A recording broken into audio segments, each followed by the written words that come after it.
Okay, the last set of Week 7 just finished as I'm recording. Actually, they were playing while I was getting set up. But everything's in the books now, and we're going to dive right in, even though it feels like it's been no time at all since Week 6. Starting, of course, with the usual check of the standings, where we see only one undefeated team at this point, the Dallas Dragapults, having defeated the Flatland Flat Sands last week. However, those teams are still 1 and 2 in the standings. And with 2 weeks left in the season, we'll see if anyone can beat the Dragapults before playoffs start. Otherwise, of course, the next few teams are packed together pretty nicely, but Varsity Farmboys, Big Time Sand Rush, and Boston Biblically Accurate Maushold all have to be feeling pretty good about their playoff positioning right now. And then we have this clump of teams at 500 with 2 weeks left in the regular season. Most likely some will make the playoffs, but it is not possible that all of them will. And our very own Alaskan Absols are right there in that clump, fighting for a playoff spot. So lots to watch, and lots of storylines to follow in these last 2 weeks, for sure. What's more is, unless I'm mistaken, I think the end of Week 7 is also the trade deadline. So I think we're about to get our last trade update, and I'll tell you now, there are 3 trades this week, as coaches are finalizing their rosters. With a mind to the playoffs or to what they want to play with going to the end of the season, or just having some fun. I think I remember there was a week last season where I said that a trade felt kind of targeted, because I think a team picked up Grookey just as they were about to play me with my electric terrain mode. But then when I dug into it, it actually was a more general good move for their team that made a lot of sense. However, this week, we are starting off with a trade that feels targeted, as our Alaskan Absols opponent this week is the Cecil Samurotts. And going into the week, they dropped Salazzle and picked up Dunsparce. Now I know that Panda, coach of the Samurotts, has been watching some of my streams, and I know that Panda knows that I've had some trouble occasionally with that Dunsparce player in the Biff Pips Battle Frontier tournaments. And Panda now, trying to be the Dunsparce player they want to see in the world, picking up Dunsparce ahead of a matchup with the Alaskan Absols, actually pretty reasonable, right? Because if it can get a lot of flinches into our Trick Room team, that's going to potentially be hard for us to deal with. I'll pretend for a second that we haven't already played the set and say that I'm really going to have to dig deep in the builder to figure out how to deal with this, given that my team is built around slow Pokemon. But, yeah, I think that's why they picked that up. I think it's for this matchup. The Samurotts are not likely to make the playoffs at this point, and I think Panda's trying to have some fun going into the end of the season, which, you know, I absolutely respect that. It's definitely funny to have to take on Dunsparce here in the PDL after what we've seen it do on some of my streams. Anyway, 2 more trades, and we start with Melodic Miraidon dropping Vivillon and picking up Luxray. I feel like the Miraidon never really had a direction in mind for Vivillon. In fact, I'm pretty sure the coach at one point said in the Discord, hey, wait, I have this Pokemon, why do I have it? And it kind of makes sense. Vivillon did feel kind of redundant with Ribombee some weeks. Granted, it does get Rage Powder, and it gets Accurate, Sleep Powder, and Hurricane thanks to Compound Eyes, so you can find a niche with it in some situations. But Ribombee is the better Tailwind setter, and it has the Fairy typing. It was nice into the Marvelous Bridge Malamars with all their Dark and Psychic types to bring both Ribombee and Vivillon, but generally you don't want to be carrying 2 bugs around, so I can kind of understand. And of course they both can do Quiver Dance setup too, but then Ribombee has the Fairy typing for better offense. I can kind of understand feeling like Vivillon doesn't really have a place on this team necessarily. And Luxray I think makes decent sense as a pickup. Let's see.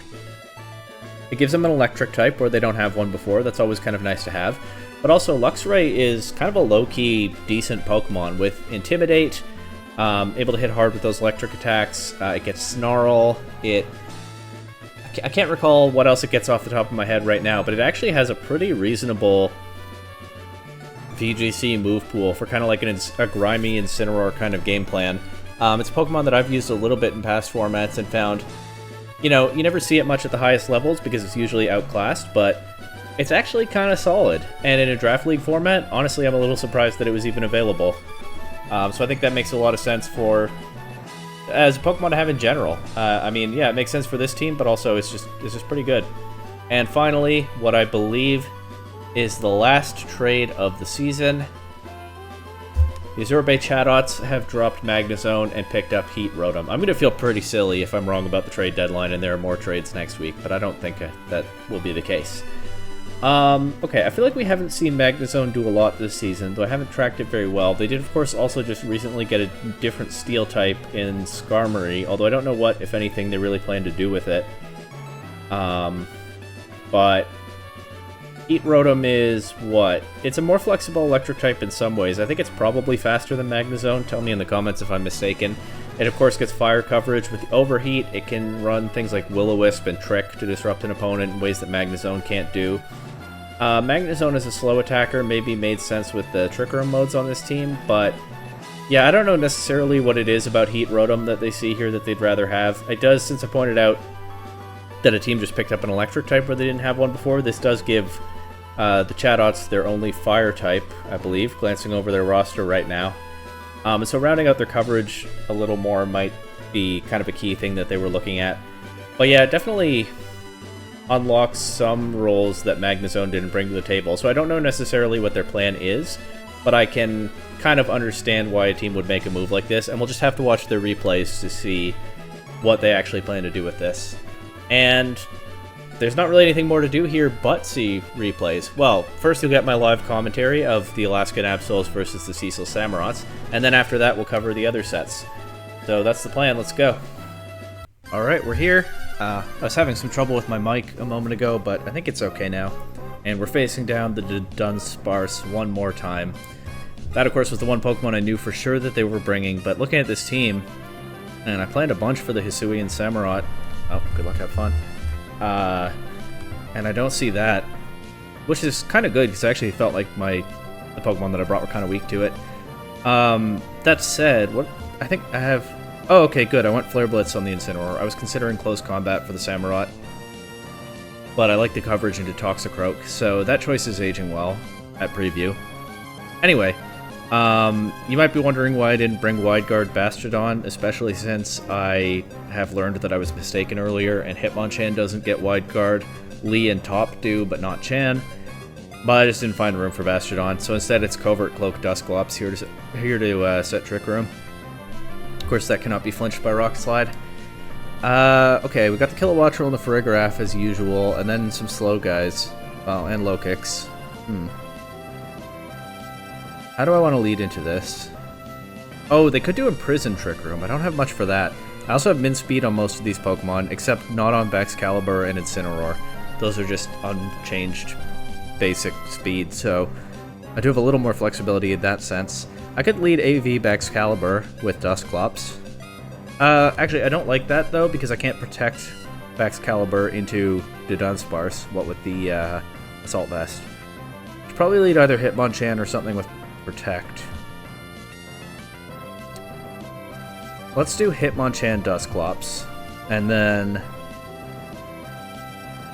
you can see here it's Room Service Hitmonchan. It has Quick Guard to help cover for the low kicks, although honestly I'm not sure that's worth it. I do have it here.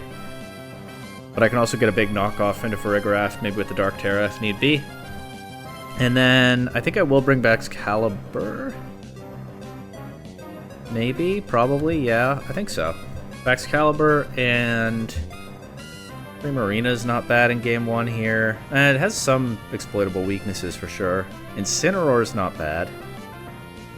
Incineroar's really not bad. It's also attack invested Incineroar, so it can hit pretty hard. Alright, let's do Incineroar. Okay, Hitmonchan, Dusclops, Hydrapple, Dunsparce. Super sweet syrup so they land their rock slides, that's funny. And we see that it is Scarf to Dunsparce. I think I can go... Unfortunately, Dusclops is pretty heavily EV'd to take an Aqua Cutter, which is not going to be a relevant consideration after all, and that limited what I could put into its special defense. But even so, without the Eviolite, it's still pretty bulky. So I think I can just go right for, like... Trick Room, and then I'm just thinking about what to do with Hitmonchan. I'll just knock off into the Hydrapple slot. I feel like it's going to Draco Meteor and get out of there and get somebody else in, but... You know, if I knock off into somebody else, that's not the worst thing. I'll try to set Trick Room. I don't think I need the Fairy Terra right now. It's actually hard switch Hydrapple out. Maybe trying to imprison my Trick Room or reverse it, but... Or maybe trying to stop a Mach Punch with Farigiraf. But Knockoff does pretty good damage to it there. Of course, I can't Nightshade either of these Pokemon, but I can burn to Dunsparce with Will-O-Wisp, and I'll just go for a... I mean, I could Terra Dark, and then probably KO the Farigiraf with Knockoff. I think getting rid of Farigiraf is worth it if I can do it quickly, so I will Terra Dark here, and I'll go for a Will-O-Wisp into the Dunsparce. It does turn off Hitmonchan's rock resistance, but if I burn to Dunsparce, that's fine. You see I have Gravity on the Dusclops again, because Reuniclus is carrying Focus Blast, because I just love gambling with that move right now, apparently. It also would help Will-O-Wisp, but I think it's better to get the Will-O-Wisp off right away here. Other interesting tech on this team, I have Psychic on Primarina so that it has something to hit Dry Skin Toxicroak, because otherwise, of course, that's immune to water and resists Fairy. So, Throat Spray, Liquid Voice, Dazzling Gleam, Psychic, Protect, pretty basic Primarina set. Terra Steel for defensive utility.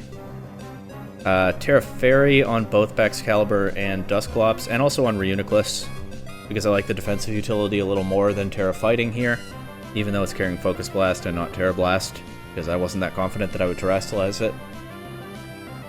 And then, what is Incineroar's Terra type? I think it's Dragon, because I wanted a water... Again, being concerned about the Hisuian Samurott, I wanted a water resist, but I didn't like Grass or Water into the rest of this matchup. Okay, they actually bring Hydrapple in here, and burn that for what it's worth, and they protect Farigiraf.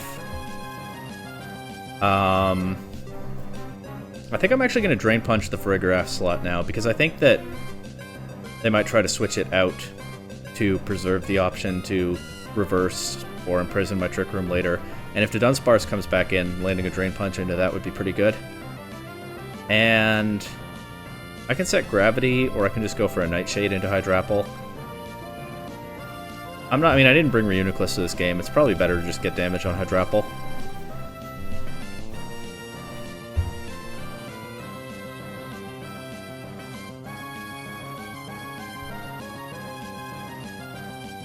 Just see what they do here.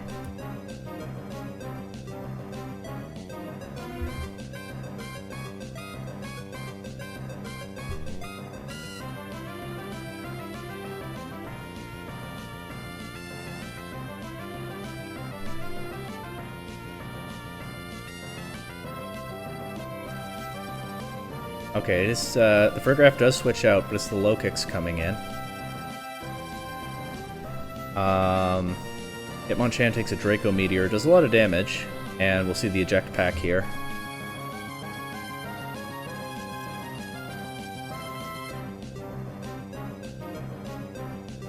What do I do here?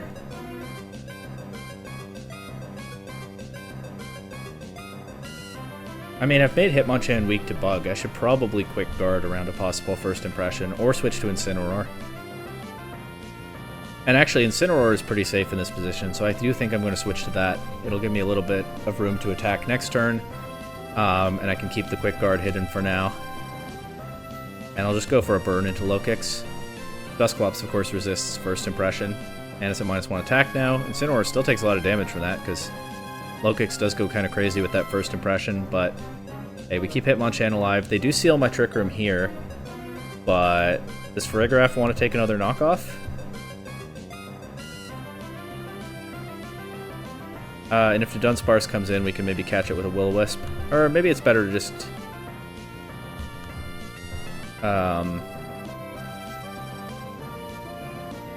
Nightshade Low-Kicks. But no, I'll cover the slot with a Will-O-Wisp. Okay, they get me with the Protect there into the double up. What's Low-Kicks gonna do?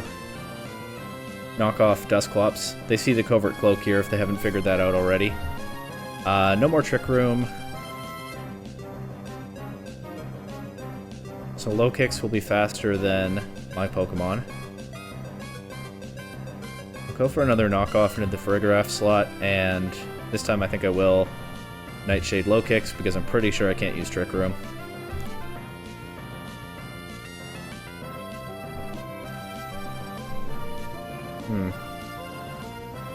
That means leading Dusclops might not work in Game 2. I might need to just threaten the Farigiraf immediately. Well, maybe I can lead Incineroar Dusclops. That's pretty strong into everything they brought here.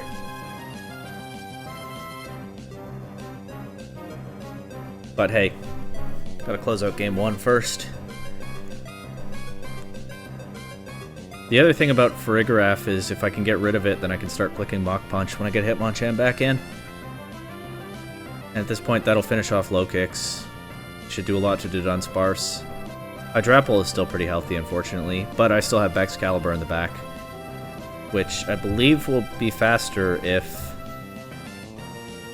well, probably faster. I haven't invested in its speed at all. It might not be faster, but it definitely could be if I don't get Trick Room back up.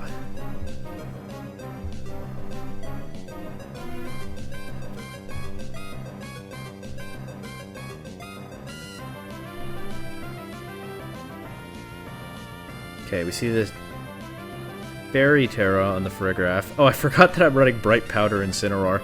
Yeah, I couldn't really think of an item that I wanted, so I thought I'd just fight cheese with cheese on that one. Not thrilled with how this turn turned out, though. Be honest. The Dunsparce can clean up Incineroar pretty easily here, and then I have a Rock Weakness and a low HP Hitmonchan in the back, so this one might actually have gotten away from me, but let's see. I don't have Protect on Incineroar. It will help if I can get a knockoff into the Dunsparce. They also can flinch Dusclops now, because I no longer have the Covert Cloak. It does flinch. Yeah, this one has turned pretty dangerous, unfortunately. And of course I can't click Mach Punch with Hitmonchan.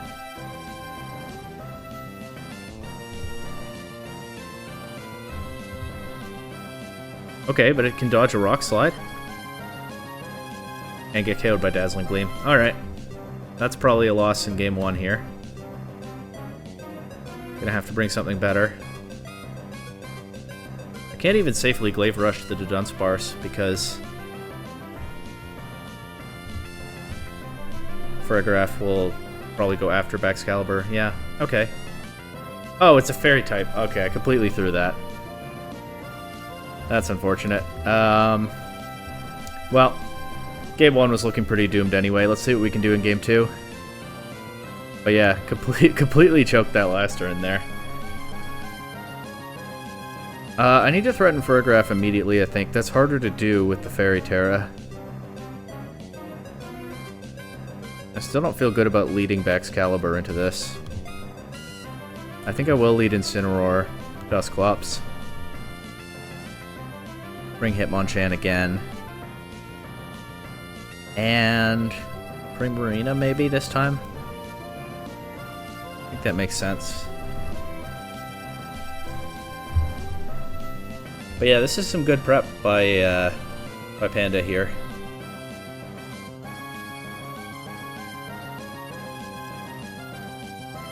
Gonna be hard to deal with, even if I do find a way.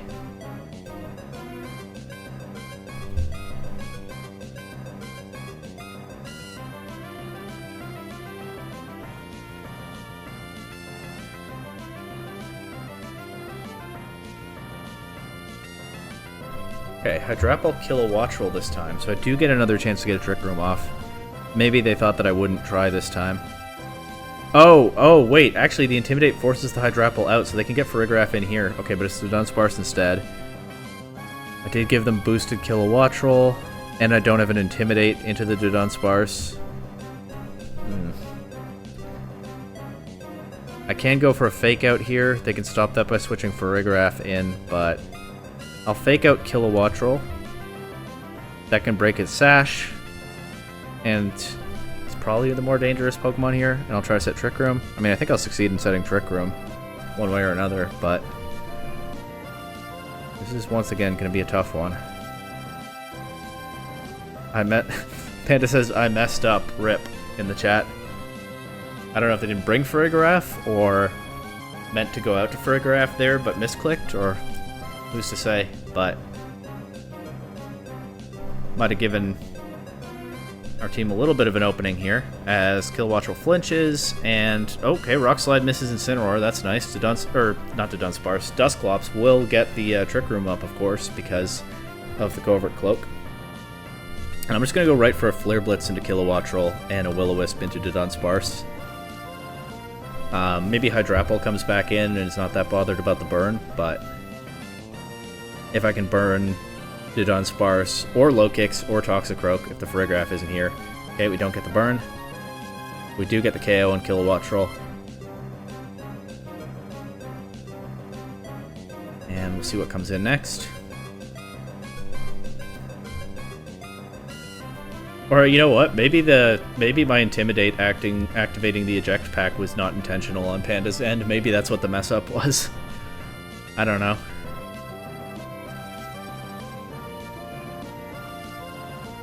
Okay, we see Hydrapple here. I might just Parting Shot that and try again to burn Dudunsparce.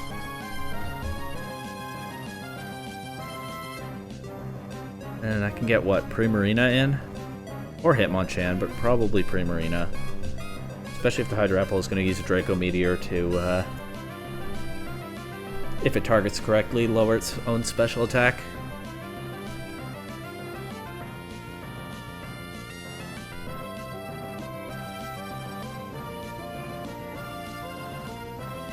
Still haven't seen the Farigiraf, so yeah, I might not have brought it to this game. Maybe thinking it had scared me enough already in game 1.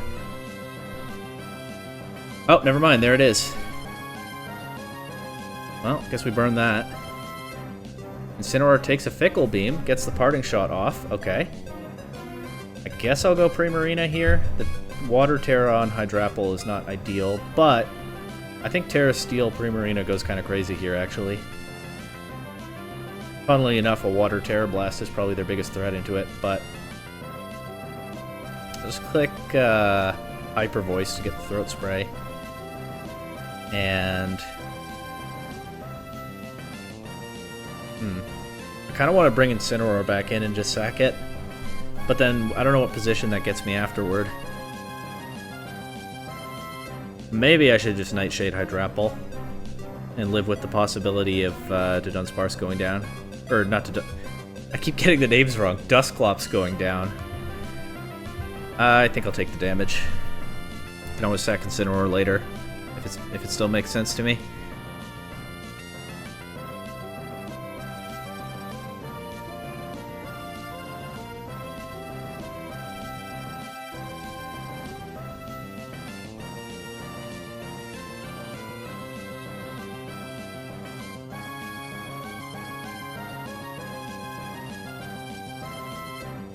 Okay, there's the Terra Steel Primarina. The Hyper Voice doesn't do a whole lot of damage, but it does give us the Throat Spray. Take that Giga Drain pretty nicely.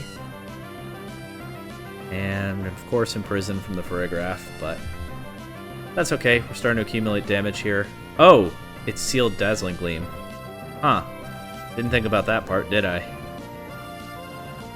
Okay, so I can take damage on Hydrapple, or I can take damage on Farigiraf. I think I prefer damage on Farigiraf, especially since Hydrapple still has the special attack lowered. And if it switches out to Dudunsparce, then I'll do more with Hyper Voice than with Psychic. And I'll, kind of want to Will-O-Wisp the Hydrapple slot in case it switches out, so I think I will.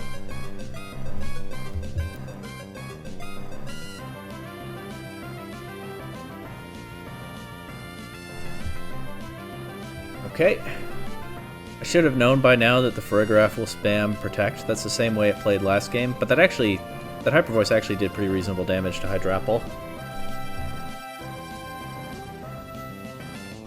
Let's go for another one.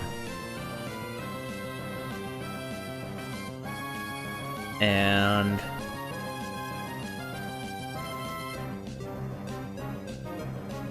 I mean, it did enough to Hydrapple that I feel like I don't need a Nightshade, so I'll just Will-O-Wisp that slot again.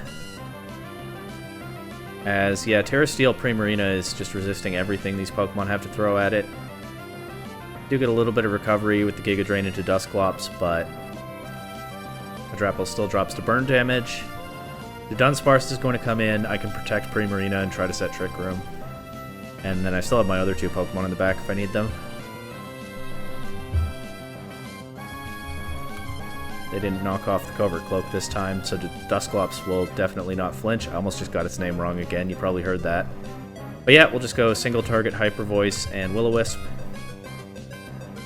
Connect the burn into the Dudunsparce. Hyper Voice does a lot of damage. Primarina, the Steel Terror will take this just fine, and we'll let Primarina get the KO.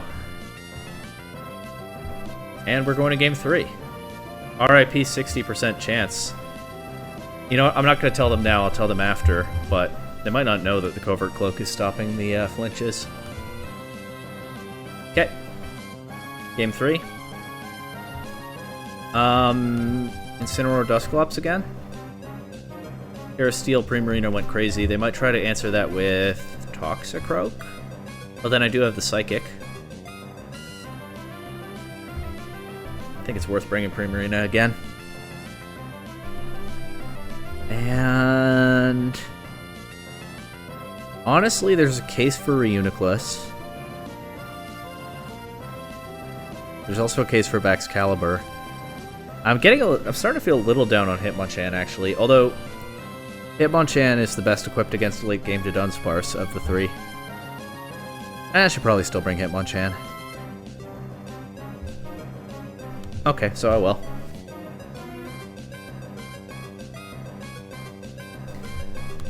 Did I have any unrevealed Pokemon last game? Yeah, Hitmonchan.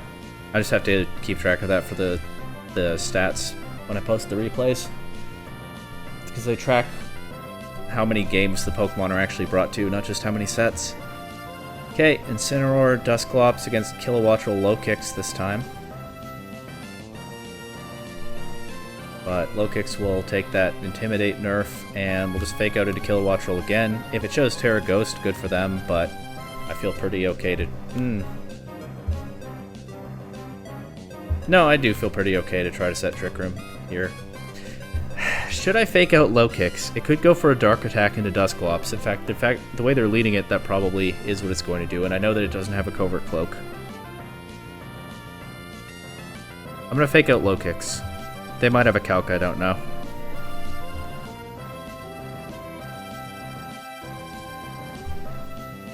I feel like if that's the adjustment they made, they did it for a reason, you know?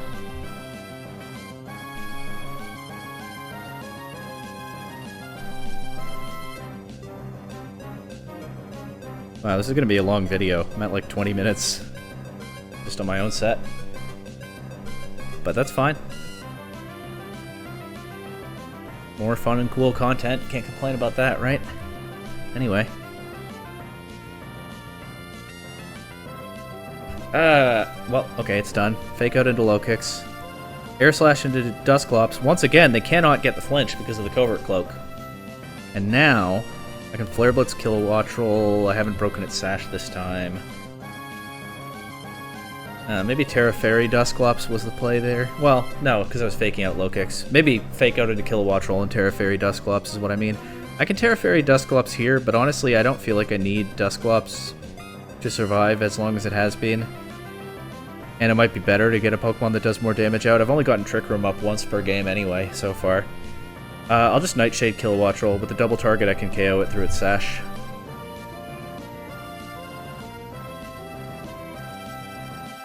And if Dusclops gets KO'd here, then I just get Primarina out more quickly.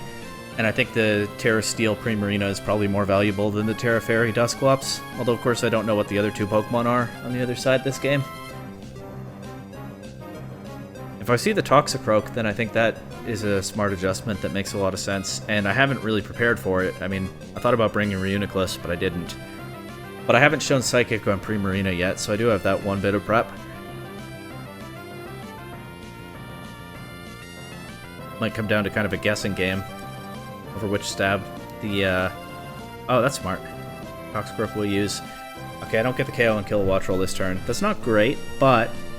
Okay, dodging an Air Slash is pretty lucky, but also, I get Primarina in, and I can finish it off with Hyper Voice here and get my Throat Spray boost. And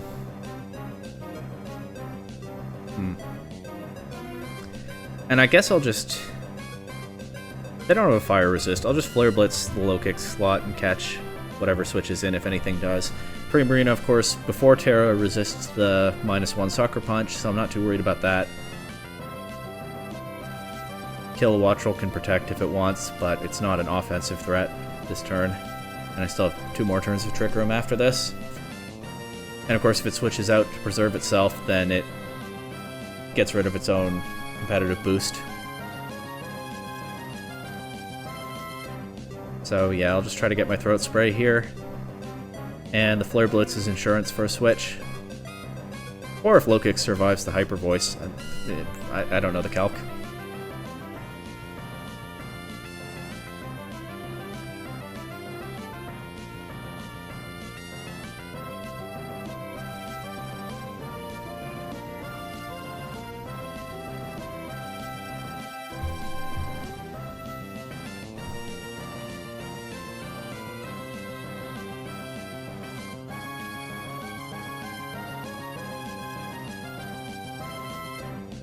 Ooh, Terra Stellar low kicks.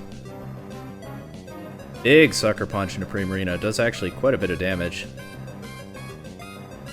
We do get the Hyper Voice KO. And the Throat Spray. Is it Toxicroak? It's Toxicroak. But now that they've used their Stellar... Well, yes, but what I mean is now that they've used their Terra, I don't have to worry about that. So I think... And we also know that Toxicroak doesn't have the Focus Sash. It's gonna be faster than Primarina. Yep, guaranteed. Doesn't have Focus Sash, can't Terra. Sucker Punch is currently resisted before Primarina Terras. So I think that accounts for everything. I think I don't Terra. I go for Knockoff. Or, you know what, even Flare Blitz for bigger damage. No. Yeah, Flare Blitz into Kilowattrel to try to finish that off, and I just click Psychic into Toxicroak. And there's the upside to not having revealed Psychic yet.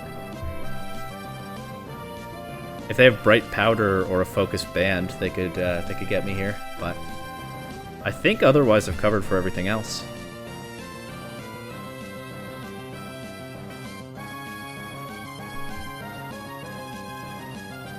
Okay, Dunsparce comes in. Fake Out Toxicroak I didn't cover for, but it still just gets KO'd by the Psychic there. I don't think that crit mattered. Last turn of Trick Room, but they're down to their last 2 Pokemon. I can Hyper Voice here. I'm pretty sure Kilowattrel is going to protect. Dunsparce should be faster than Hitmonchan even after a knockoff, because I think they've invested in speed here. I do think Hitmonchan wins this endgame. Even if Kilowattrel stalls out the Trick Room and takes something down, then Hitmonchan can get the KO with Mach Punch. And then it can Mach Punch to Dunsparce. But to make the most of this last turn of Trick Room, we'll just Flare Blitz to Dunsparce and Hyper Voice. Kilowattrel, of course, protects. That's really its only option here. But Dunsparce takes a ton of damage and gets KO'd by the Flare Blitz. And Kilowattrel can't win the game because a Mach Punch KOs, no matter what. So it looks like Incineroar will get the last KO there. GG's, Panda. This was a really fun set, and you almost got me with this Dunsparce. With that Dunsparce. It was definitely not an easy one. A very fun pickup for you this week. So, yeah, GG's for sure. But that now makes 4 consecutive wins for the Alaskan Absols, and making the playoffs continues to be a very serious possibility here. But we'll have to see how the rest of the week plays out. So let's cut to that. And with that, there's 6 more sets to cover this week, as the Marvelous Bridge Malamars have forfeited the week against Drago's Strongest Warrior. As always, that is scored as a 2-0 win for the opponent, so big boost to Drago in the late season playoff chase there. But, like I said, 6 more sets, and it starts with, what are these teams called? Big Time Sand Rush versus Varsity Farmboys. On the Sand Rush side, I feel like we haven't seen the Espathra in a while, but here it is, potentially able to open holes for Serperior or Volcarona. And then we get the full Fire, Water, Grass, Electric experience with the Tauros and the Palmet. A really well-rounded lineup into what we've seen from the Farmboys is a more solid and well-rounded team than it might look like on paper. And then the Flamigo is always interesting. I could see it covering for a Terra Ghost, Ursaluna, or Garganacl, still being able to hit them with the fighting attacks even if they go to the Ghost type. So it's not. It could be Scrappy Flamigo is what I'm saying. It's not necessarily Co-Star on this team, but you never know what kind of Co-Star trick they might have up their sleeve. And on the Farmboys side, We see the duo of Ninetales and Vileplume. Always interesting to see what those Pokemon are packing, given that they're both kind of geared more towards support roles than offense. Though, of course, Ninetales does enjoy the Sun Boost on its fire attacks. We see the Ursaluna that put in a ton of work last week when the other mode removed its checks ahead of time. We see the Garganacl, which we know can be kind of an unpredictable Pokemon on this team. And then strong supports for any kind of offensive game plan in the Ambipom. And I don't know what the Politoed is here for, but there's only one way to find out. Let's dive right into game 1 and see what we get here. We start off with Volcarona and Tauros against Ambipom and Garganacl. Tauros switching right out for Espathra, and we see Terra Poison Garganacl immediately, covering for, I guess, for close combat, or a Wave Crash or Raging Bull, since it now resists fighting, but also has turned its water weakness off. But Espathra comes in, again, maybe looking to use the Lumina Crash to open holes for Volcarona. We'll see. Although leaving Volcarona in, obviously protected, but in the longer run, leaving it in against the Garganacl, you kind of wonder what the plan is, especially since Volcarona still doesn't Terastallize here in turn 2. And Ambipom going for the Thief. Okay, so normal gem fake out, probably off of Technician, does almost a third of Espathra's HP. And then that combos into the Thief, stealing the item. It doesn't quite KO, but it's close. I think Thief is probably also weak enough to be boosted by Technician. And it takes the Citrus Berry from Espathra. That's a really fun tech from the Farmboys. But Espathra does get off a Lumina Crash into Garganacl. Super effective, does a little less than half. And Garganacl shows the Maranga Berry, which... what does that do? Obviously boosts his special defense, but it can't be a Pinch Berry because Garganacl just isn't that low. So there must be a different activation condition. I'm not familiar with this item. We've seen Garganacl use Curse already, so it's probably not dropping a stat that activates the Maranga Berry. Maybe it's taking a super effective attack. I think we're going to need a Bulbapedia break after this game, but... yeah, Maranga Berry offsetting the Lumina Crash a little bit. Maybe Farmboys prepared for the Espathra. We see Volcarona start to set up, again, in the face of a Rock type. Well, former Rock type. Going for the Salt Cure right there and doing more than half to Volcarona. And then it protects, maybe... yeah, anticipating a Lumina Crash KO. Instead, the Lumina Crash goes into Ambipom, and Heat Wave finishes that off. But Volcarona is still being chipped down by the Salt Cure, and I'm not really sure what other player is looking for in the endgame. We see Politoed and Ursaluna come in this turn.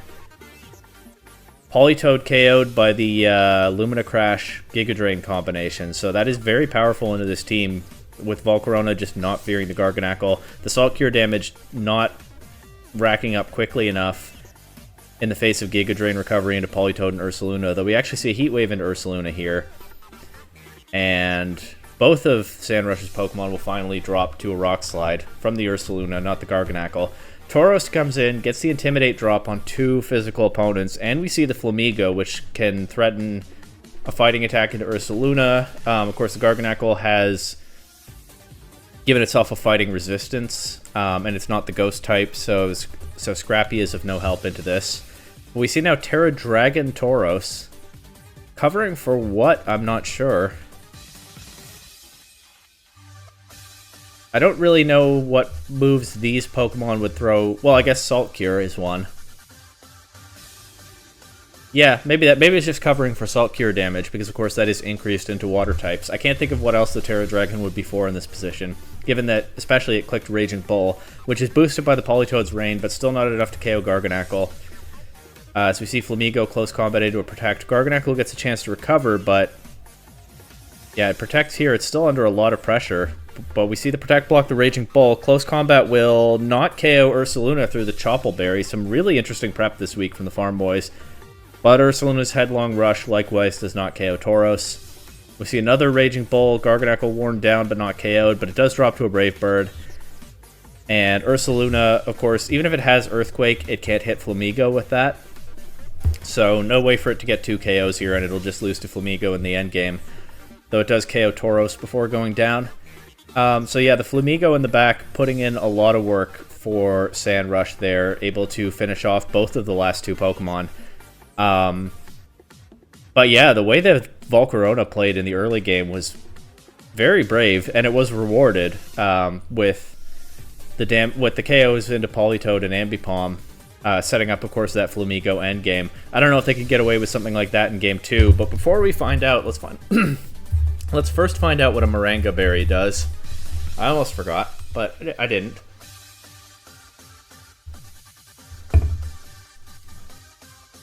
Raises special defense by 2 stages when hit by a special move. Okay. That makes sense. That's why the Lumina Crash activated it. Anyway, we start Game 2 here with Serperior and Tauros leading against Garganacl and Ambipom. Definitely interesting to see what Serperior does here. Of course, it is an offensive threat into the likes of Ursaluna and Politoed. Probably not into Ninetales and Vileplume, but maybe Robbie thinks at this point that those aren't coming. The Terra Poison Garganacl, of course, can make Serperior's job a little more difficult. But Serperior is going to get flinched by the normal gem fake out, take a lot of damage, the less than Espathra did, as Ambipom just drops to a close combat, now without an item, of course. Garganacl gets to set up a curse. Able to make itself very bulky, especially if it can activate the Moringa Berry again. But we do see the Ninetales in this game. And the Tauros goes right for Terra Dragon Raging Bull. Again, my best guess as to what that Terra is about. Well, it also covers for like an Energy Ball from Ninetales, actually. We saw Ninetales get an attack off there.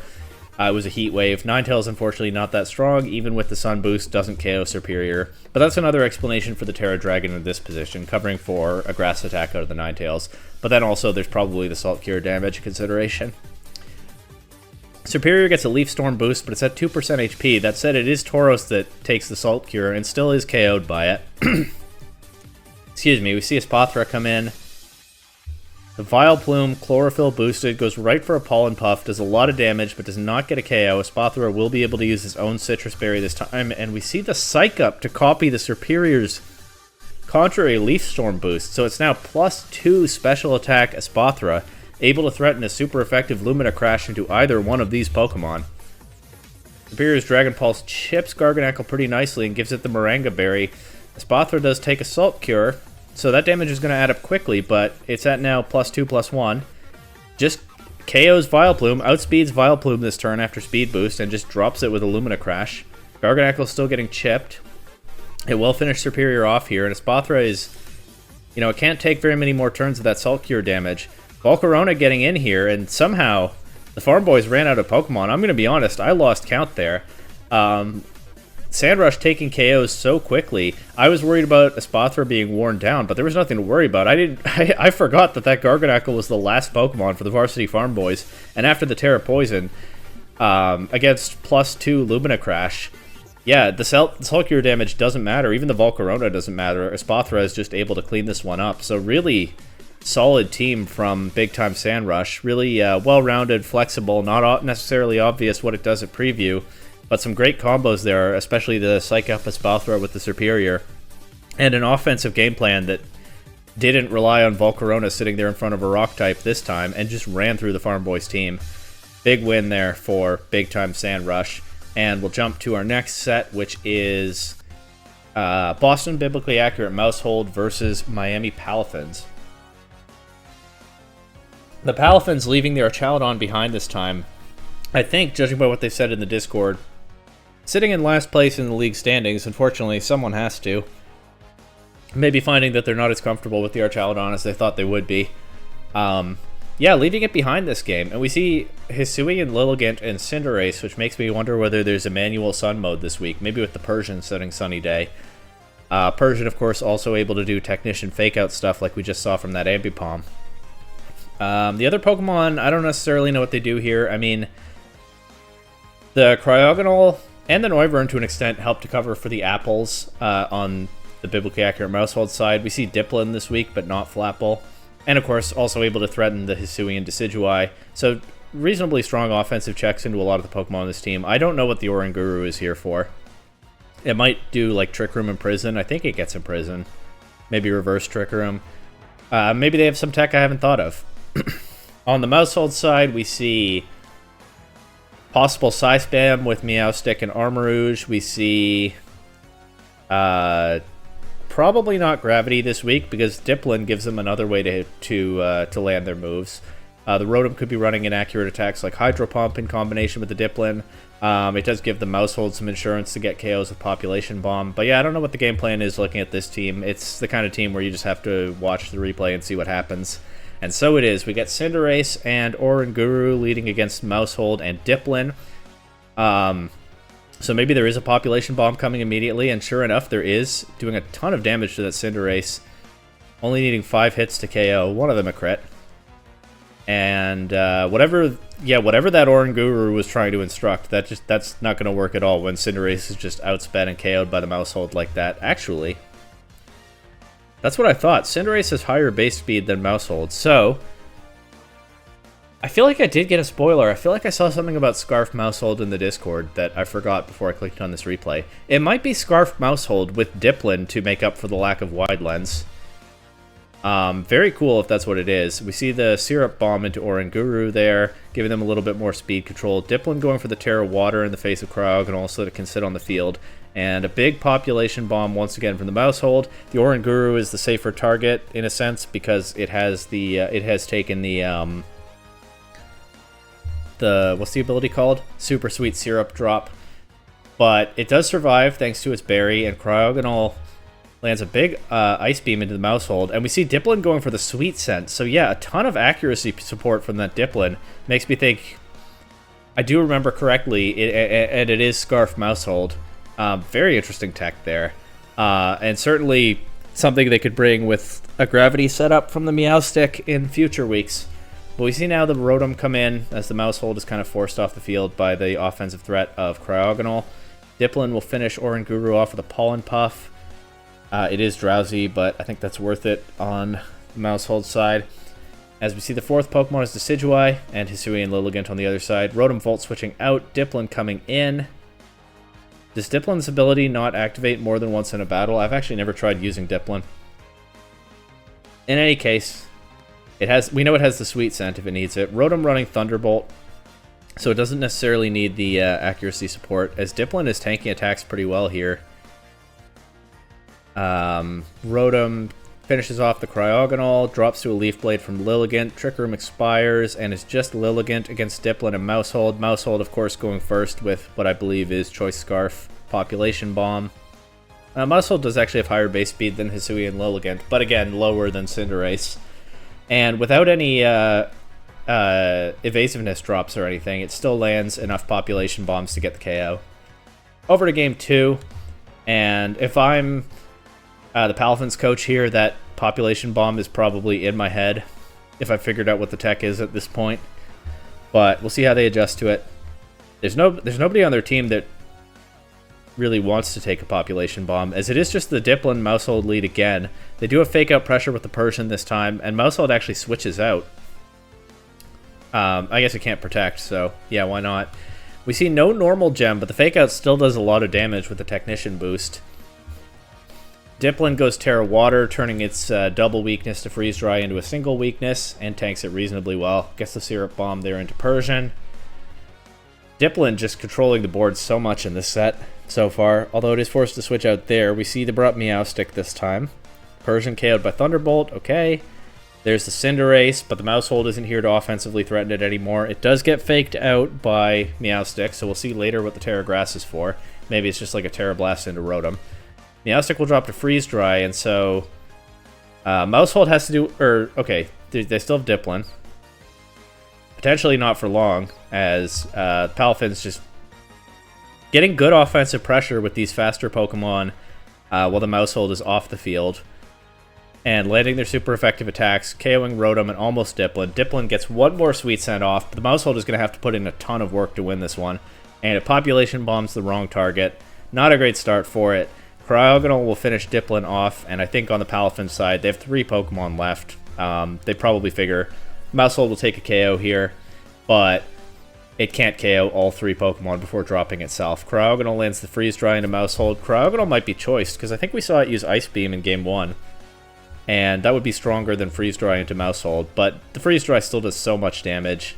Maybe it specs Cryogonal, I don't know its calcs. And we see it's Lilligant in the back. So yeah, Maushold can probably KO one of these. It goes for Cryogonal. But it's a losing position either way, as Lilligant should be able to finish Maushold off here. Maushold may be going for the safer KO.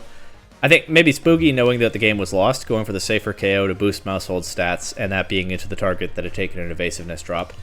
So, the Persian was a good adjustment in Game 2. It forced the Maushold off the field in Game 1, and then, on turn 1, and then with the Palafins otherwise having the faster offensive threats, they were able to blow through a lot of the Maushold team before Maushold itself came back in, and it was just too much work left to be done for Maushold to pull it back. How do you adjust to that if you're Spooky in Game 3? Honestly, I don't know. The Maushold tech was so good in Game 1, but the matchup does look tough when you go beyond that. Maybe there's something you can do with the Armarouge or the Decidueye, depending on their sets. I feel like you need another big damage dealer besides Maushold here. And so you can't be bringing Dipplin, Meowstic, and Rotom again. Something has to give there. I don't know what the adjustment will be. Let's find out together. As we see Cinderace and Persian again, of course, lead against Armarouge and Meowstic. They can set manual Psychic Terrain if they want. Armarouge avoids the Fake Out. And they do get the Psychic Terrain up. Cinderace goes right for a Gunk Shot, but it's into Armarouge's Protect. And we see the Terra Poison Cinderace. And they actually did bring Gravity on top of everything else. Super Sweet Syrup, Sweet Scent, and now also Gravity. Not wanting to miss moves here. Armarouge will take a speed drop from the Icy Wind and will not quite KO Persian with the Expanding Force. We see Decidueye here. So they brought both Decidueye and Armarouge. Armarouge taking a Gunk Shot, and we see that it's a weak armor weakness policy set, which on this team, the way it's been playing so far, does not surprise me. Able to get both KOs with the Expanding Force there after the speed boost. Lilligant and Cryogonal in the back, trying to, I'm sure, to offensively threaten these Pokemon. We see the Terra fighting Decidueye. Palafins try to finish the Armarouge off. It protects around that. And Decidueye, with the Terra fighting, taking the Ice-type attack from Cryogonal, no longer super effective, and setting Tailwind. So a ton of speed and accuracy control just throughout the biblically accurate Maushold lineup here, showing a lot of the creative techs that they will probably bring in playoffs once we get there. But yeah, so many speed and so many accuracy control options. A whole bunch of them mashed together into this team. I did think that it kind of left them without enough damage in Game 2, but I think they figured that out here because they brought the Armarouge and the Decidueye this time. A lot more damage than they had last game, as we see the Armarouge land the Heat Wave and the Decidueye the triple arrows. Both opposing Pokemon drop, and yeah, that just was the correct adjustment for Spooky to make there. We didn't even see the Maushold in Game 3, but there was no need for it. After it carried Game 1 and couldn't carry Game 2, it was able to take a breather while its teammates cleaned up Game 3. I feel like we saw a lot of what this lineup is capable of this week, and yeah, in Week 8 and the playoffs, it'll be really interesting to see what other tricks they come up with. But of course, there are more sets to cover beyond just that one, and up next is Flatland Flat Sands versus Azure Bay Chatots. Flat Sands bringing the Whimsicott and Typhlosion mode that I feel like we haven't seen in a little while. Also threatening fast offense with the Jolteon, which makes sense into Pokemon like Skarmory and Gyarados. We see the Kleavor and the Lucario. A lot of just stronger, faster offensive Pokemon that are able to threaten the Trick Room threats on the other side, potentially denying them Trick Room or whatever other setup they might go for. Be it something like the Dragon Dance Gyarados or maybe a Swords Dance Kingambit. But then they also have the Toxapex, and I don't necessarily know what that's here for. Maybe able to slow the game down when they need, stall out a Trick Room, maybe wear down the bulky threats on the other side. It could be bringing Toxic, it could be bringing Baneful Bunker, but maybe it's just meant to give the team a little bit more of a defensive backbone when otherwise it looks like an offensive team. I think that makes sense to me. We'll have to watch the replay to find out. But first, on the other side, we do see a possible Trick Room mode with the Hatterene and the Kingambit. We see the Skarmory and the Rotom making their debuts in this lineup. I do not know what the Skarmory is here for, especially into the likes of Typhlosion and Jolteon, but maybe walling Kleavor and some Lucario sets, is the particular role that it has here. We'll see how they play around those complicated matchups. We see Ludicolo. May be able to play some weather games if it wants. But yeah, I don't know. I feel like this team's plan is to overwhelm with offense, and it has a defensive backbone if it needs it. And I cannot figure out at a glance what this team's plan is, so one way to find out. We see Whimsicott and Lucario lead. I almost forgot about the beat-up Justified combo. It's been a while since they've used that. Keeping it in their back pocket until now, perhaps. But we see these Pokemon lead against Ludicolo and King Gambit. I believe Ludicolo gets Fake Out. If it's Justified Lucario, it can be flinched. Of course, with Inner Focus, it can't. Lucario is an offensive threat to King Gambit, and I don't know that you can trust that you can flinch it in this position, so maybe King Gambit has to Terra or switch out, but we'll see. King Gambit protects. Okay, scouting the opponent makes sense. The Fake Out into Whimsicott. You see it's Life Orb Ludicolo, so it actually takes quite a bit of, well, in relative terms, quite a bit of damage itself from its own Fake Out.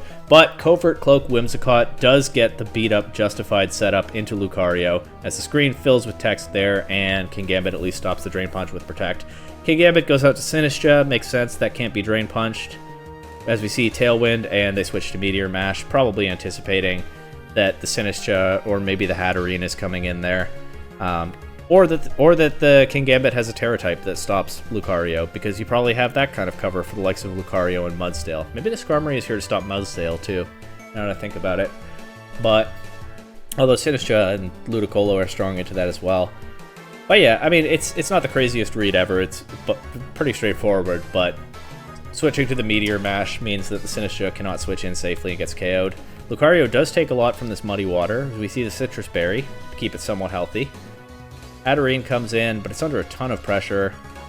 As Whimsicott goes for the Hurricane into Ludicolo, that's a fun tech. I don't know.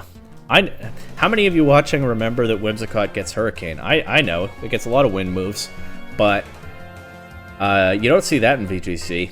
And it does pretty reasonable damage into Ludicolo too. Of course, not KOing, but Lucario can finish it off here with Drain Punch. That does give the Hatterene an opening to do something, and we see Mystical Fire KO the Lucario. Okay.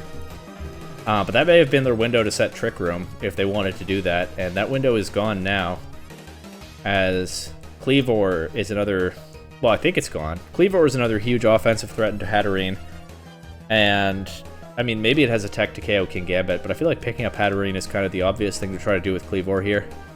Hatterene will protect, and Kleavor does have a tech to pick up the King Gambit, so I guess at that point, if Hatterene got a Trick Room up, it was probably too late anyway. But yeah, Kleavor will just finish it off here.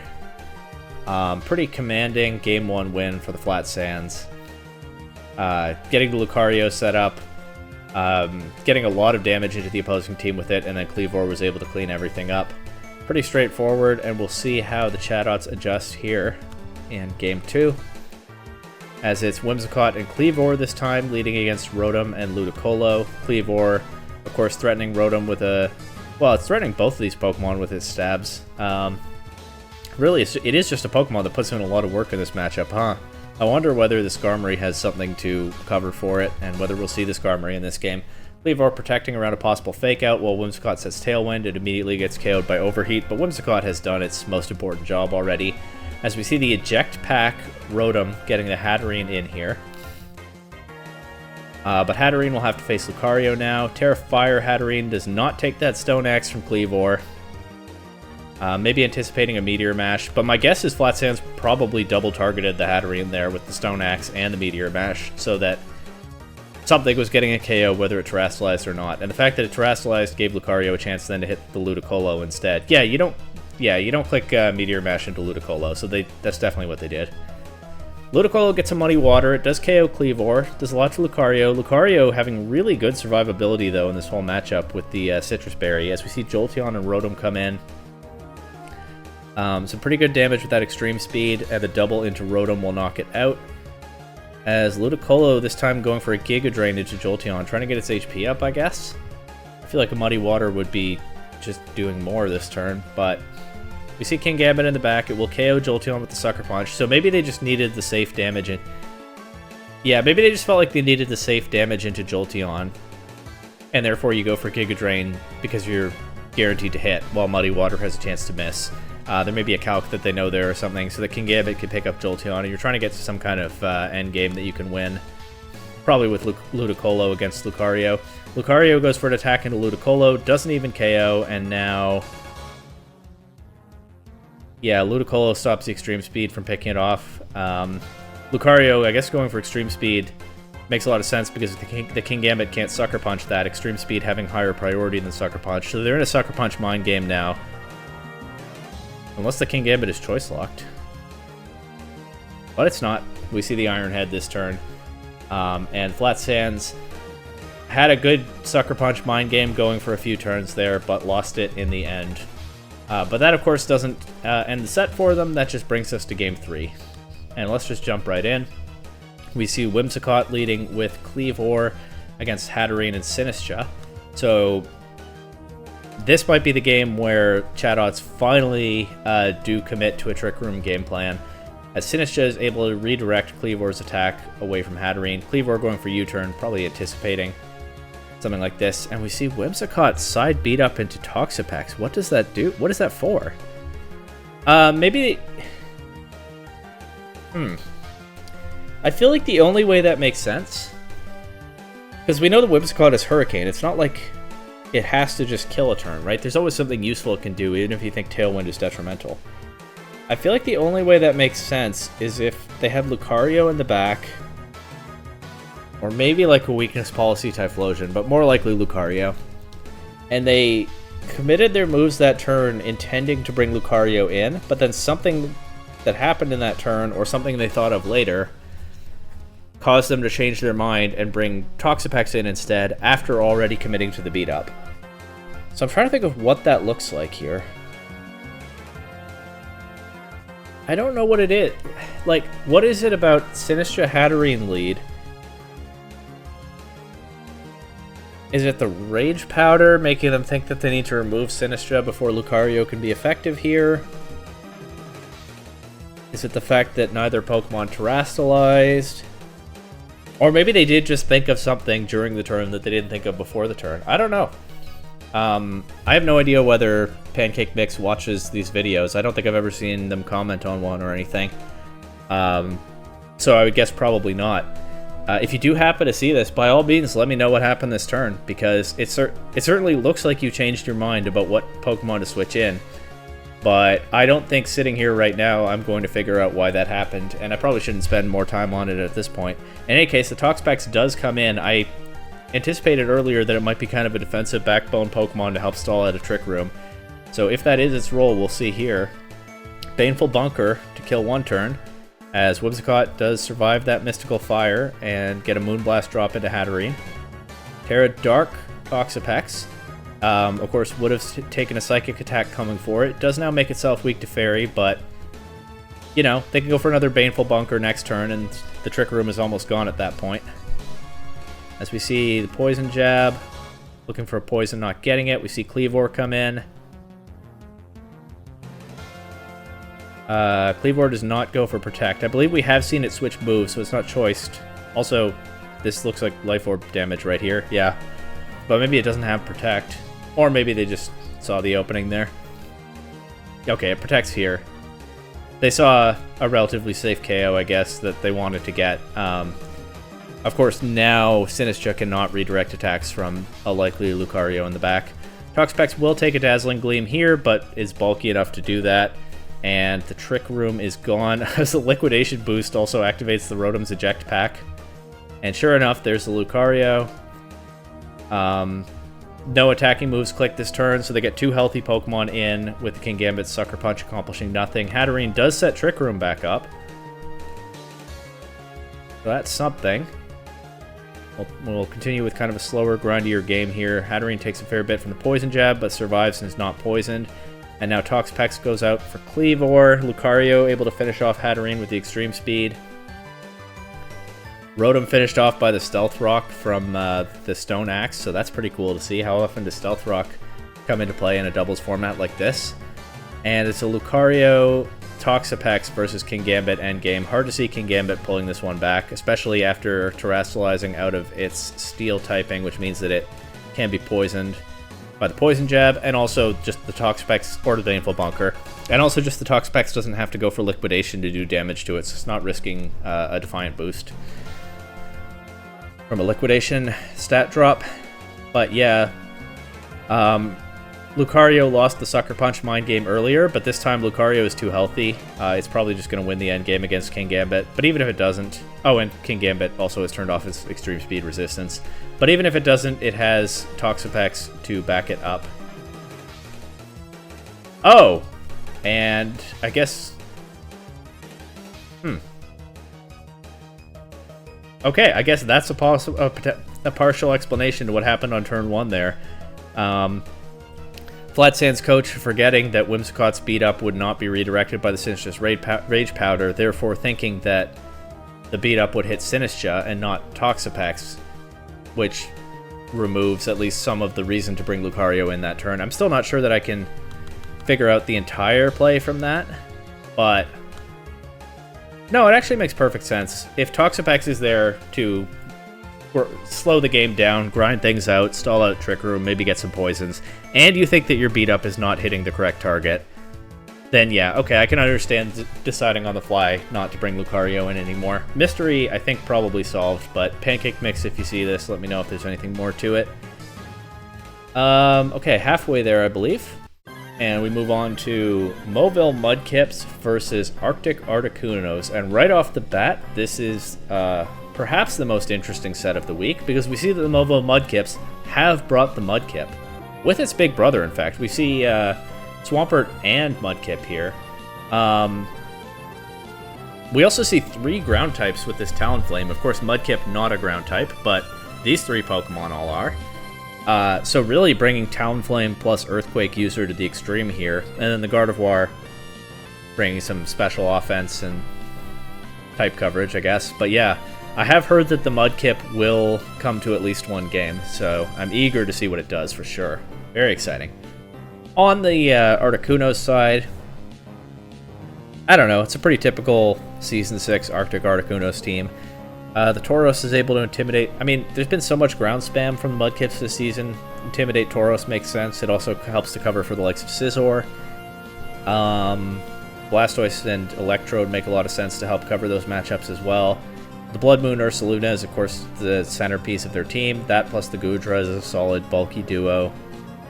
And then Chandelure is a strong offensive threat to the likes of Scizor and Gardevoir that we've seen very often from the Mudkips.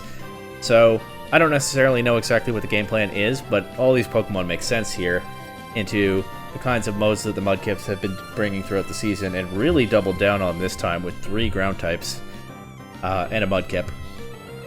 Anyway, we see Blastoise and Electrode lead against Talonflame and Gardevoir.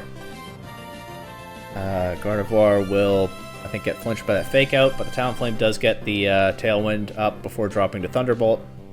We see Swampert come in. Of course, the Electrode is an offensive threat to it, and with the Focus Sash, it does take that Moonblast from Gardevoir. Also takes a special attack drop, but it doesn't matter. Chloroblast still one-shot Swampert before Electrode goes down. To Chloroblast Recoil. And both players just trading strong attacks so far. As we see the Mudkip come in, the goodest boy it may be, but I don't know how it's going to hold up with all these powerful, heavy-hitting Pokemon trading blows. I mean, at least the Electrode was removed first, but Moonblast does a lot to Blastoise and gets a drop. Mudkip survives the Heat Wave, although not super well with that crit. Liquidation one-shots the Chandelure. And folks, Mudkip. What's going on? Mudkip did drop to the Hydro Pump at the end there, but it is on the KO leaderboard for the season. Absolutely deleting that Chandelure from existence. But what was that animation? Hang on. We have to wait. How much of the game do I have to watch again here? I see the Electrode go down. Yeah, okay. The Gardevoir. Mudkip's in. I don't mind rewatching this, but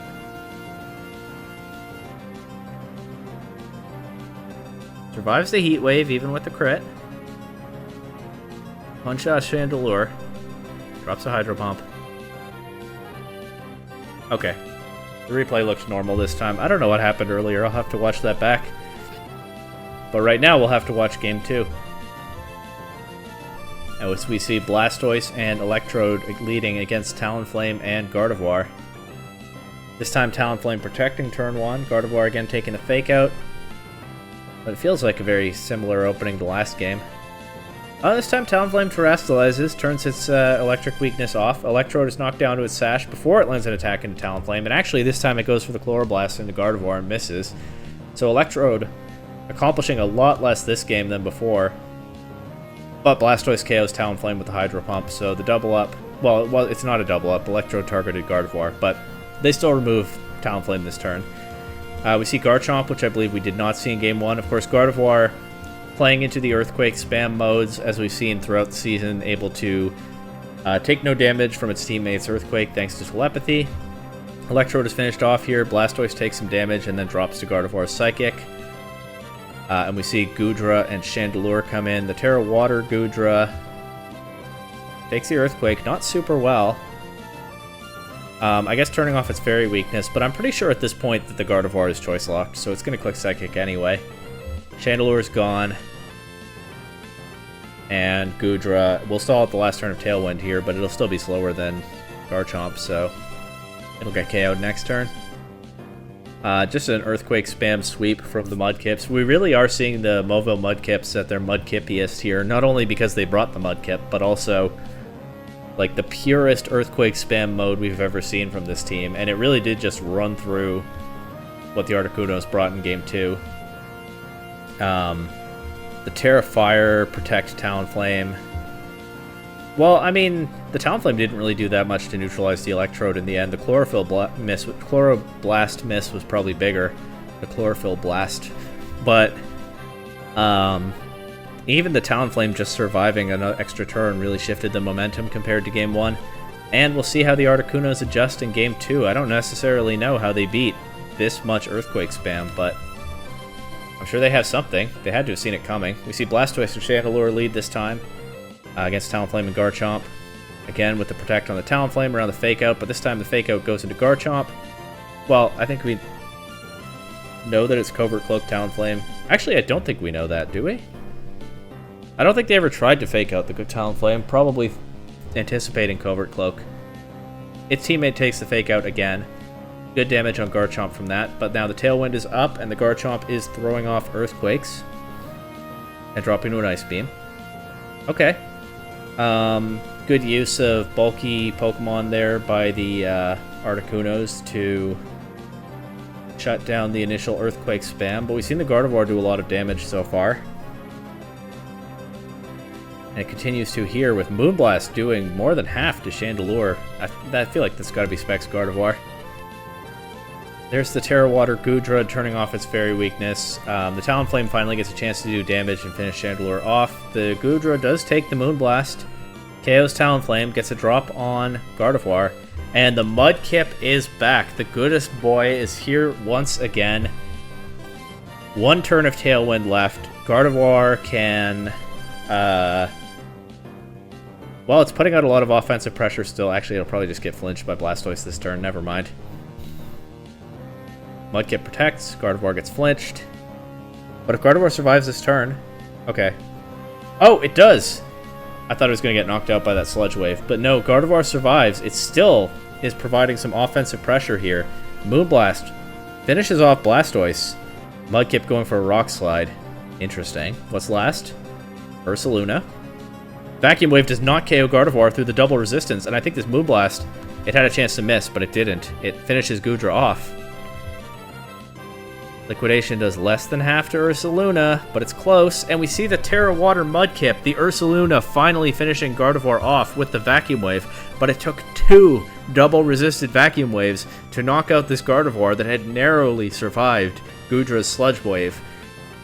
And folks, I think Mudkip's gonna do it. Terra Water Liquidation. Knocks out Blood Moon Ursaluna. And folks, Mudkip has won the set. Not just by being on the winning team, Mudkip has personally stepped up and won the set. The Movo Mudkips brought the mascot, and the Mudkip delivered. Taking on Blood Moon Ursaluna itself, the terror of post-DLC Scarlet and Violet VGC. And it just dropped to the goodest boy. I kind of wish we were ending on that, but we're not. There's still 2 more sets. First of those is... Neither did I. First of those is Sandshrews versus Dallas Dragapults. The Dragapults, of course, the lone undefeated team at this point in the season. Maybe starting to coast or innovate a little bit as we see Altaria and Quilava. I think their coach did say in my YouTube comments that they were going to bring Altaria this week. I wasn't sure I believed it, but I don't know what it does. It can turn off their own weather with Cloud9, but I don't know if they want that. Maybe they do if they're running like Eruption Quilava or something. Otherwise, of course, Altaria can run Perish Song, and it has a strong support move pool. But it doesn't have much in the way of stats. And I don't know what the Quilava is going to do, but up against what I've come to see as the typical Sandshrews lineup, we see the Sun duo of Venusaur and Torkoal that have had some real misfortune this season. Male and Didi, Greninja, Hitmontop, Electivire. We know these Pokemon already. Let's go. Venusaur and Hitmontop leading against Rillaboom and Quilava. I actually didn't talk about the rest of the Dragapults team, did I? But there's nothing we haven't seen before here either. As Hitmontop gets the Intimidate into Rillaboom, so that's nice, but Hitmontop fakes out Rillaboom. It does not click Wide Guard. If this Quilava is going for Eruption, I don't know that that's necessarily what you do with Quilava. It's not that strong, but then again, what do you do with Quilava? If it is going for Eruption, it has some nice targets here. Or maybe the Venusaur will attack it first. Nope, Sludge Bomb into Rillaboom. Quilava, untouched by the opposing Pokemon, one-shots Venusaur and does big damage to Hitmontop with Eruption. I don't think it even has a Choice Scarf because it went last this turn, right? Yeah, even after the Rillaboom flinched. But it doesn't matter. Sandshrews probably seeing the Rillaboom as the bigger threat, prioritized targeting it. Did not get rid of it. It's still on the field. But Quilava taking no damage and getting the full power Eruption. Doing quite a lot of damage back. We see Electivire. One-shot Quilava with Stomping Tantrum. Well, Quilava had a moment already. And Hitmontop finishes Rillaboom off, but that, of course, gives Basculegion and Pelipper their time to shine on the field, setting up the rain. We see Torkoal turning it off, turning on the sun, but Venusaur is already gone. The biggest threat to Basculegion off the board. We see the Terra Stellar Pelipper just knock out both targets with Icy Wind. And I don't think Electivire cleans this one up by itself. It actually goes first, so perhaps... Oh, Electivire actually has higher base speed than Basculegion. I just think of Basculegion as a very fast Pokemon because it always runs Swift Swim or Scarf. Electivire doesn't necessarily have a Scarf here, but in any case, targeting the Pelipper, I feel like maybe they could have won if they targeted Basculegion, but the fully boosted Last Respects will knock Electivire out. Yeah, if you just like land an electric attack into Basculegion, I wouldn't bet the Pelipper and Sun one-shots Electivire, so maybe there was a chance to win there, but maybe they'll show us maybe they'll show us a play like that in game 2. We get Hitmontop and Electivire leading against Hawlucha and Altaria. The Altaria is here, going straight for Terra Fire and Breaking Swipe, weakening these two physical attackers and taking very little from that Ice Punch. Now the Basculegion comes in with no rain support, but also you see that it is Cloud9 Altaria, so it turns off... I mean, they haven't brought their own rain so far, but it turns off the opponent's sun. Almost gets knocked out by that Electivire, but not quite. The Terra Ground Stomping Tantrum. Electivire forced out here. We see Greninja and Hitmontop come in. No Venusaur this game. Altaria sets Tailwind, so Basculegion not needing Swift Swim to get a speed boost here. But it does, you know, have to deal with the Greninja's typing and the Intimidate from the Hitmontop. Now we see the Rillaboom Hawlucha mode that we've seen so many times. Sandshrews do get their sun, but again, they didn't bring the Venusaur. Kind of nerfing their own Greninja. Although Greninja's probably more afraid of the Rillaboom here than anything else. The Hitmontop is switching in repeatedly, getting these Intimidate drops into all these physical Pokemon on the other side, but that does put that slot on the field under a lot of pressure. Torkoal lands a pretty strong Heat Wave, but This Rillaboom is not taking much from these special attacks. I mean, Assault Vest Rillaboom is common, but I wonder what kind of bulk it has on it too. In any case, Hitmontop goes down here, so no more Intimidate. The Torkoal does do a lot of damage with that Heat Wave. But I don't know that Torkoal is going to beat Basculegion in the back. Actually, the Dragapults Pokemon have taken a lot of damage. We see the Altaria come in and out. Basculegion will accumulate some more damage from this Water Shuriken. But Greninja drops the Grassy Glide. The Heat Wave does not do much to Basculegion. Could be big if they got a burn, but they didn't. And now the Terra Ground Electivire. We know it's faster than the Basculegion, but not after Altaria's Tailwind it isn't. And I think Basculegion just cleans this one up. Well, okay, it's Drowsy. If the Torkoal has Protect, I can let Basculegion go to sleep here. It does have Protect. Safeguard on the Altaria. Oh my god. Wait, that doesn't... Okay. Wait, hold on. Safeguard stops status moves. I thought it would prevent Basculegion from falling asleep there, but it didn't. So I guess Safeguard doesn't work if you've already been yawned. That's an interaction I've never seen before. I feel like there are a lot of those in recent weeks. People are really getting creative this season. Might have to step up my Alaskan Absols game. Although really I'm just focused on making the playoffs at this point.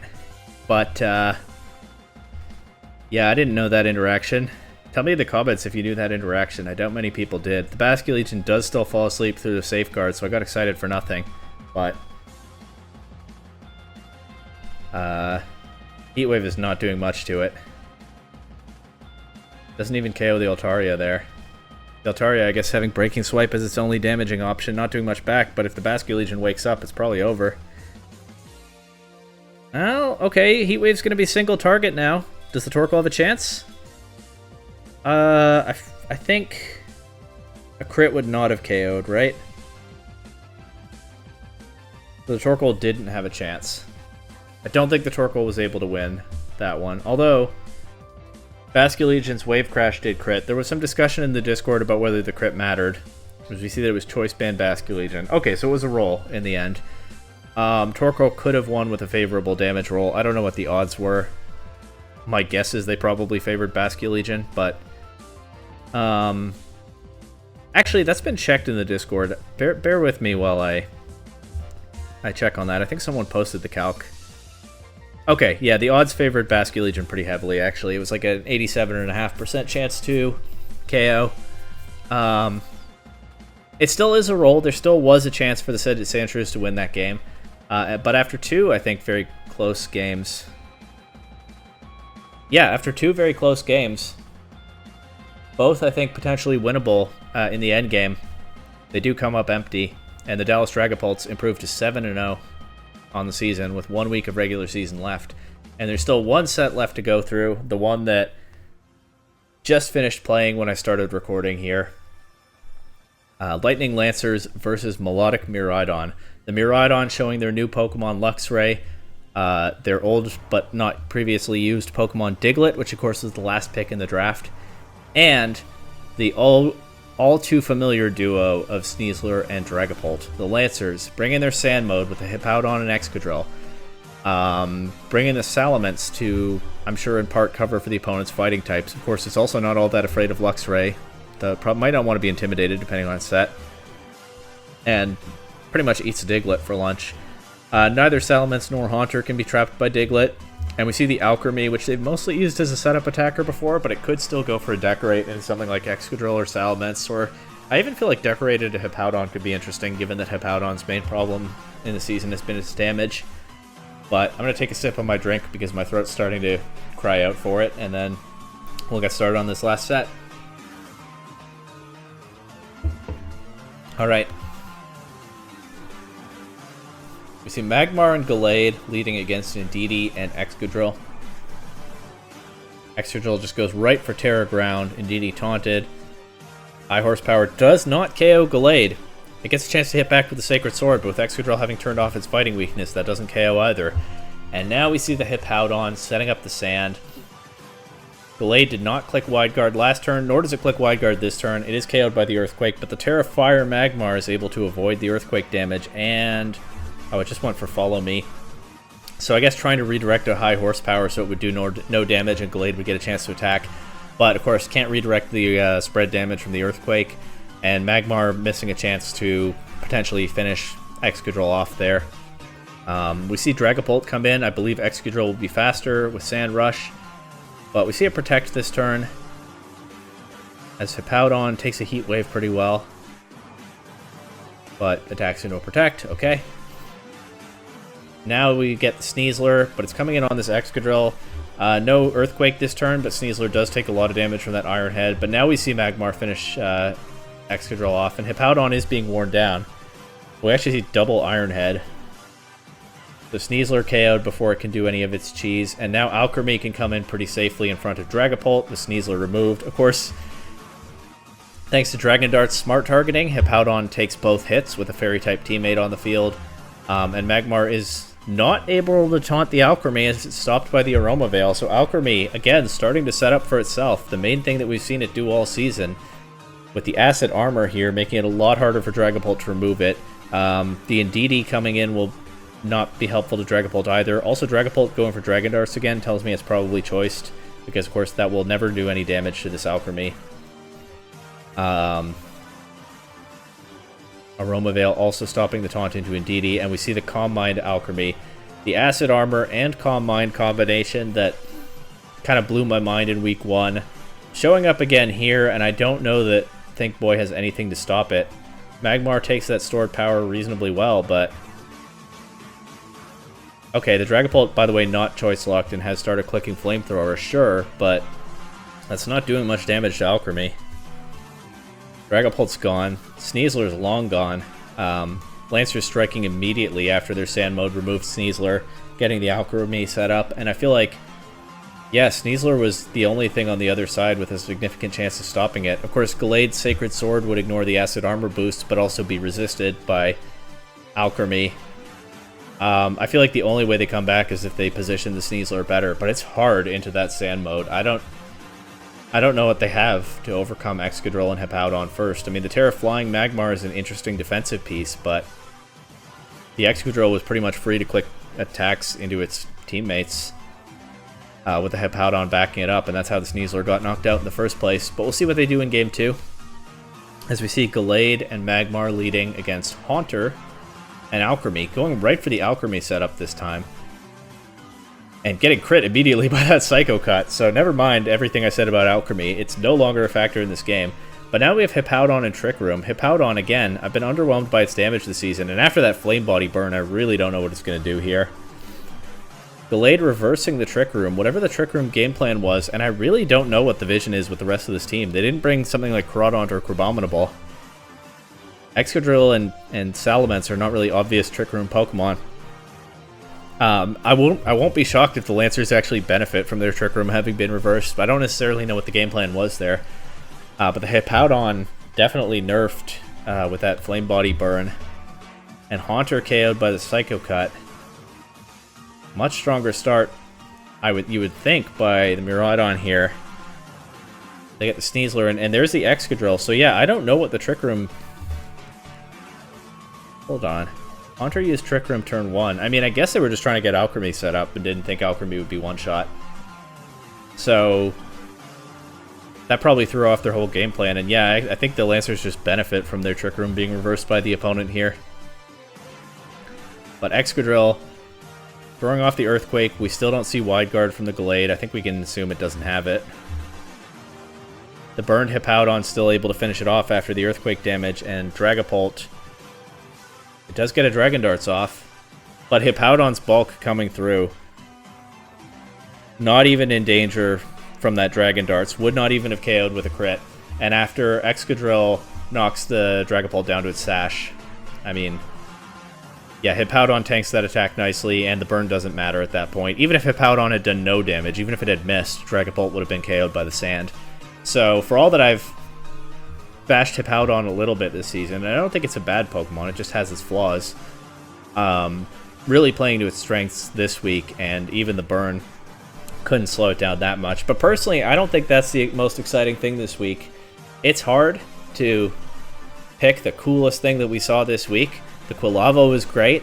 I'm a big fan of my own team getting its 4th consecutive win and a strong position in the playoff race heading into the last week of the season. The opponent bringing to Dunsparce was hilarious, but I don't think anything tops that Mudkip this week. I think the Mudkip might be the highlight of the entire season so far.